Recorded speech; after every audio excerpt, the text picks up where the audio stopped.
So here is my iMac G3 600, and as you just saw in my latest video, all fixed. Now this machine is heavily upgraded, because as you also saw in my last video, this was originally a 350 with 64 megabytes of memory, a 7 megabyte 80 hard drive, probably a Maxter as well. And I don't know what it came with when it was new. It might be new enough that it came with 10.0, maybe 10.1. If not, it came with OS 9. I know it definitely had 9 on it. But in its upgraded state, with the new 600 megahertz board and the 15 gigabyte Western Digital 80 hard drive that it's got now, it can run 10.4, because 10.4 requires, 10.4 being Tiger, it requires, if you don't have the Intel version, it requires a 600 megahertz G3, a G4, or a G5, so it will not run on, say, a 350 megahertz machine. And it also needs FireWire, apparently, although there are varying ways around that. This one actually has FireWire, so it's rather nice. Flip on down, you can see the ports if I don't screw this up royally. In addition to the ports on the front, you've got one, I think that's actually a speaker port there, and a microphone port, the 2 FireWire, the reset and the programmer, the modem, 2 USB, and Ethernet. Now with these USB keyboards that I have, this one doesn't belong with this machine, but it's the only real Macintosh keyboard I have, apart from ones on laptops. Sorry. But this one belongs to the G3 350. But you've got 2 USB ports on either side, so it's rather nice, although I can't get this one to work for some reason. But if I get this one working, then this one doesn't work. Probably just some kind of power requirement thing that can't be met. This keyboard could use a little bit of cleaning. As you can see, it's, quite filthy. But I haven't bothered myself to clean it up yet. We'll eventually get around to it. And this mouse is just some old Pro mouse that I found sitting in a drawer. I was like, well, what the hell, I'll take it. Ignoring the keyboard. Ignoring the cables here. In the front you have your 2 speakers, which are shrouded instead of being one color. They're shrouded by the color of the case, which happens to be indigo. See? There. And your 2 headphones. Excuse me. And the CD drive, more on that in a second. These don't have cooling fans. They're actually just convection cooled, because they really don't get that hot in operation, although the heat does build up if you leave them running for a long period of time, like these would have been, because these were used in a school environment. And as such, well, you know the rest. This FireWire cable actually goes to this very cluttered up, and I do acknowledge the fact that this place is an amazing dump party, but I really have to clean it up. But don't leave that as reason for turning the comment section of this video into a complete free-for-all, as I've said numerous times, because I will moderate mercilessly if I have to. You can comment on the state of this bedroom, but please keep it reasonable. You can just make out the picture tube in the back there. Now the tube in this machine is really not that great anymore. You'll see one thing that I'm noticing when I power it up. But the other thing is that, although it's not pin cushioning, any of that, the focus is really getting lost on it.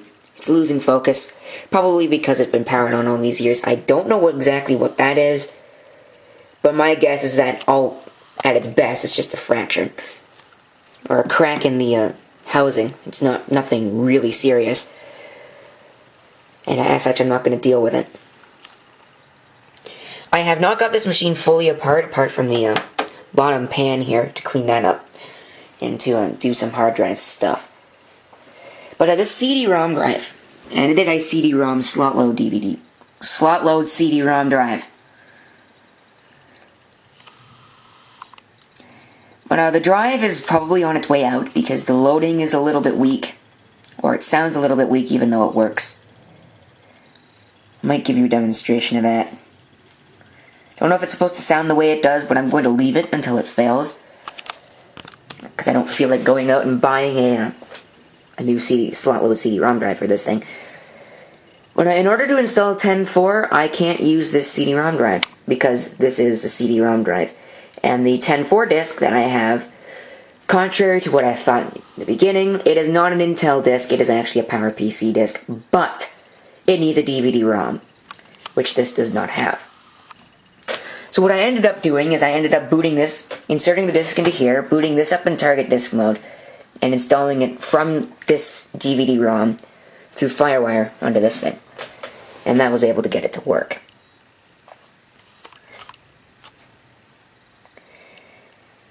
And I like these machines. I like the way these iMacs look. Because they've got this nice Apple logo on them, number one. Number two, they're all sorts of different varying colors. I like this Apple logo much more than I like their current one. Even though this is monotonous color.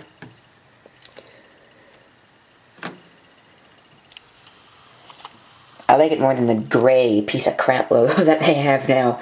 No offense to any Apple fans, but that's just my personal thought. They have this nice carry handle, which on some older models, basically the ones before these translucent cases came out, they were more translucent than this, but this carry handle actually makes it easier to transport this machine, and you probably don't want to hit the computer that much. Now, because this only runs 10.4, I can use a hierarchical file system. I probably bungled the pronunciation on that. An HFS Plus system. And they have a flip-out stand, which is a nice thing to have. On the bottom you have a RAM door and a door for a VGA port, which is not on this because this machine does not have the VGA option built into the motherboard. But on the bottom you have the RAM door where you upgrade the RAM, and of course you have the port for the VGA slot, so if the CRT stopped working I could just hook up a CRT. I could just hook up an LCD monitor and it will work perfectly fine. I don't see any reason to upgrade the memory because it's got 640 megabytes in it.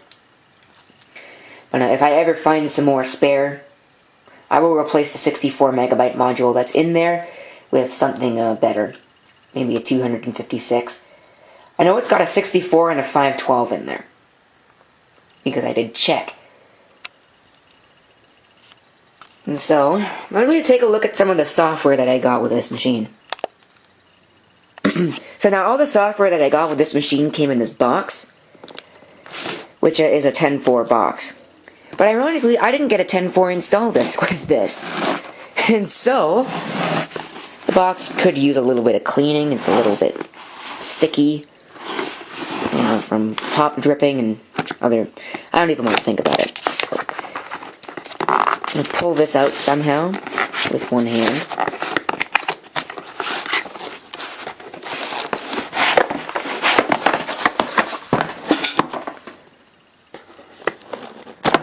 Open this up. We have a copy of Williams Sonoma. Good cooking. God, this angle on this camera is wide. From a Broaderbund software. For Windows 95 or the Power Macintosh. Works perfectly fine on iMacs too. And a couple of software disks. I don't know what this is for. Actually, you know what? This is probably for some of the original iMacs. Probably Bondi. The Bondi, because it's got Mac OS 8.6 on it. This is the software restore, and this is the install. Then we have this nice little book, and believe it or not, that is not a sticker, that is actually printed in there. Another software restore disk. And I thought that was a broken CD for a second, but it's not. Let's read this.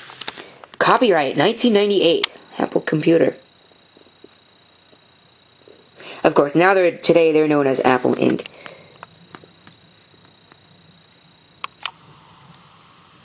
Then it goes on with more copyright information. Of course, I got all this stuff from an educational environment. Another copy of Williams-Sonoma Good Cooking from Broderbund. Same operating systems. I might try and run that on a Windows 95 machine if I ever get one. The ubiquitous Quicken 98 Deluxe for the Macintosh. Copy of, I don't throw this thing halfway across the room. A copy of Adobe PageMill 3.0. This is the most impossible thing to do. MDX, which is from the graphics, presumably a game, for the Macintosh. And a copy of Kind's Photo Soap, 2nd edition. Clean up your image. And of course, I think that's it. It could have, I think, 2 more discs. You could put 2 more in here. Not exactly certain. Then on the bottom you have all your Apple 10.4 related goodies. You have the Apple Care service and support guide for the Apple product. It's kind of ripped on the bottom there.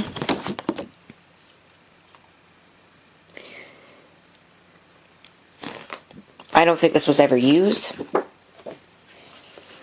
There is your .Mac card, Internet Essentials for the Mac OS. Of course, I'm making these things fly all over the place. Flying books. Sync your Macs. This is .Mac stuff I'll never use. Some, oh my god. What are these? Software coupons. Proof of purchase coupons. So these are totally useless because I don't have the receipt that went with the original machine. If I did, I would take one of these into the Apple Store and see what they do. Of course, these are long out of date. But they actually have an expiry date on them. The software license agreement, which is bigger than all of these combined. That's kind of unfortunate there. And then welcome to Tiger. Of course, they provide you with some really nice welcome screen when you get there. They force you to sign up for a .Mac, which you can skip very easily. Well, when I did it, it didn't force me. Sometimes it will. It's best you read all of this. Software license agreement, maybe not, but excuse me. It's best you read the Welcome to Tiger book before you actually do this. You actually start using your machine, because there's a lot in here that you would love to know. Well, enough about that. Enough yakking about the software. Let's power up the machine, because I'm sure you're all itching to see that. Now, in order to do this, I had to put the camera into manual focus mode, so you will see that it will not autofocus. I have to do the focusing myself.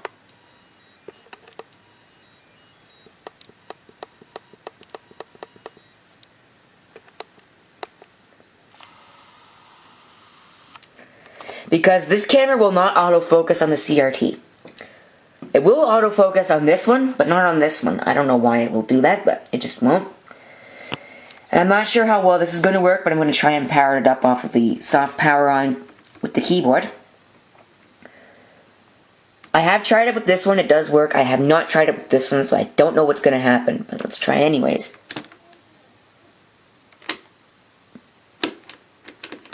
Nothing, so let's power it up here.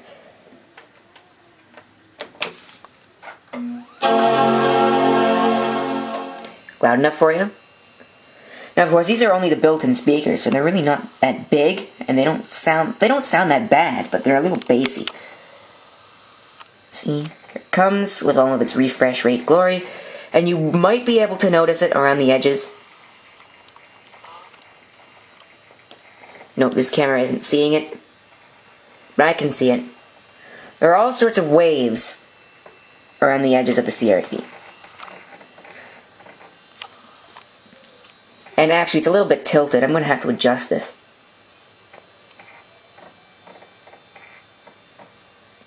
So I'm going to adjust the CRT here.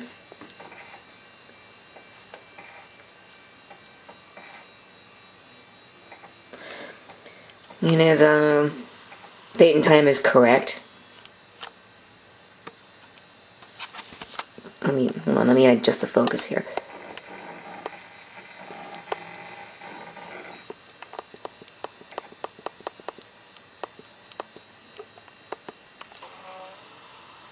You can actually see that if I zoom in like that, it's out of focus. The CRT is really not that great in terms of health. Enough about that. Let's move on to the about this Macintosh. You'll see I have upgraded it to 10411, 600 MHz PowerPC G3, and 640 megabytes of SD RAM. Let's open up the soft system profiler here.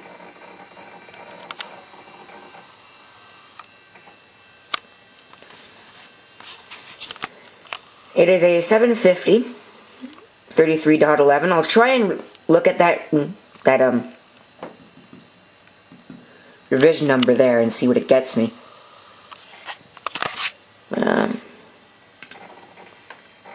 ATA. You can see the model number of the hard drive. It's a WD15388AA. It's a 15 gigabyte drive.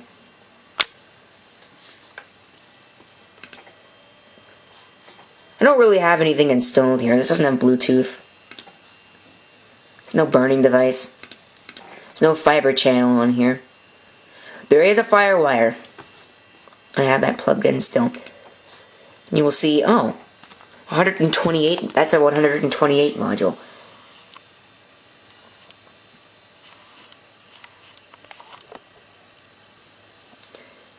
It's a 128 and a 512. I thought it was a 64, but it's a 128. So both memory things were upgraded.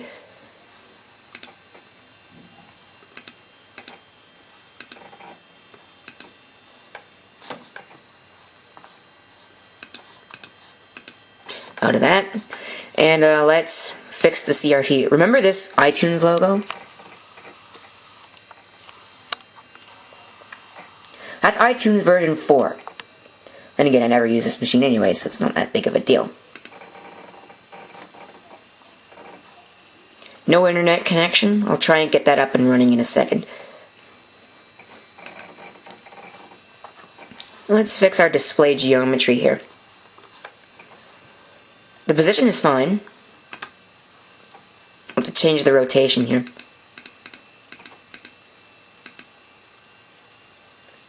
There we go, that's a bit better.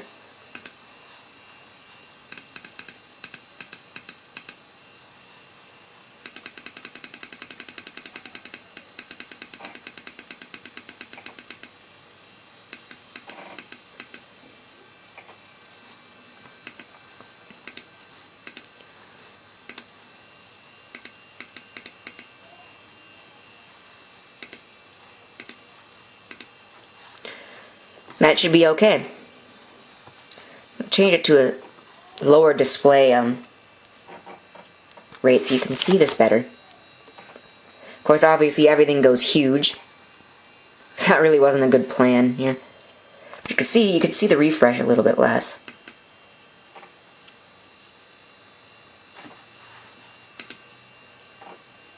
I think I like this setting a lot better. Not much in terms of stuff on the hard drive. Really, it's just the operating system. I haven't installed anything yet.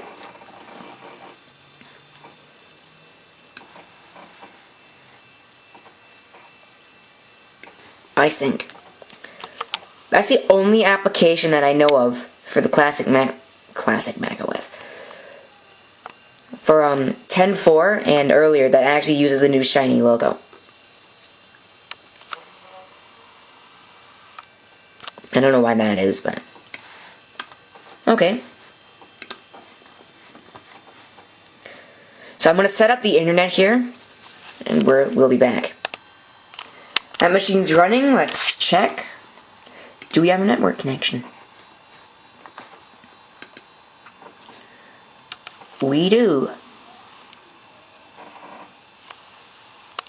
Of course, my camera seems to have gotten in focus again.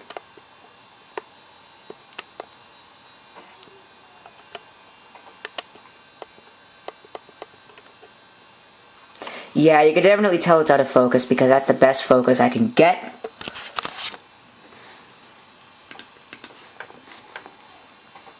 Let's open up Safari here. Wonder what version this is. I think this is version 4.13.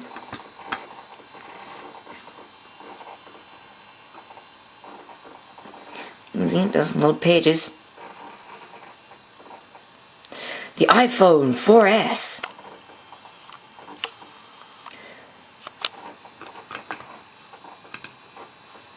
Yep, 4.1.3.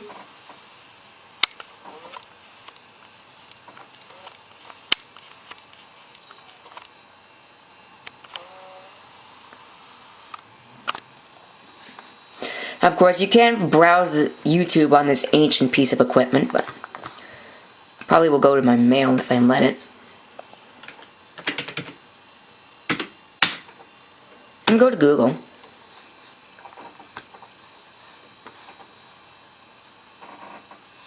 Without problem. I'm going to see if I can get Firefox up and running on this. But other than that, there's really not much else to say about this machine. There's really nothing on it. Let's shut it down. Now, I want to show you something. I want to try this. Does this work if I do it like this? It does. And it bongs at me at the same time. So we will shut down the computer.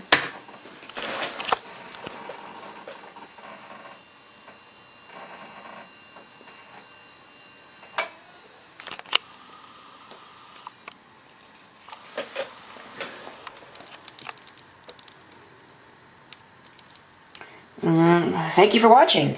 If you have any comments, feel free to leave them down below. I hope to see you next time. Till then.